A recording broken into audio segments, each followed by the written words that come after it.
আমাদের সরকার চেষ্টা করছে ট্যাক্স হলিডে তৈরি করা, আমাদের সরকার চেষ্টা করছে ইলেকট্রিসিটি ট্যারিফের মধ্যে কি করে সাবসিডি দেওয়া যায়। আমরা যে কোনো মূল্যে পশ্চিমবঙ্গে হেভি ইন্ডাস্ট্রি চাই, আমরা যে কোনো মূল্যে পশ্চিমবঙ্গের ট্যুরিজম সেক্টরের একটা বড় মাপের পরিবর্তন আনতে চাই। একজনের পর একজন শিল্পপতি আমার কাছে ব্যক্তিগতভাবে এসেছে।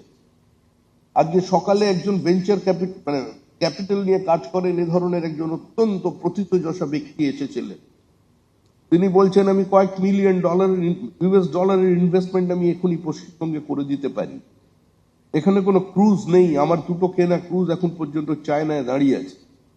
আমাকে বলা হয়েছে বিশাখাপত্তনম থেকে আরেক জায়গায় যাওয়ার জন্য আমাকে বলা হয়েছে, কিন্তু আমি একজন বাঙালি, বাংলার প্রতি আমার টান আছে। যদিও এই মুহূর্তে হিটলারের বাড়িটা কিনে আমি জার্মানির অধিবাসী হয়ে গেছি, বাড়িটাকে রিনোভেট করেছি, কিন্তু আমি চাই এখানে আপনাদের ইনভেস্টমেন্ট নিয়ে আসতে। আমার সঙ্গে তার কথা হয়েছে যে আমাদের দেখুন এখনো অর্থনৈতিকভাবে আমরা তো আমাদের পারচেজিং ক্যাপাসিটি মহারাষ্ট্রের সঙ্গে তুলনা করা যায় না, গুজরাটের সঙ্গে তুলনা করা যায় না।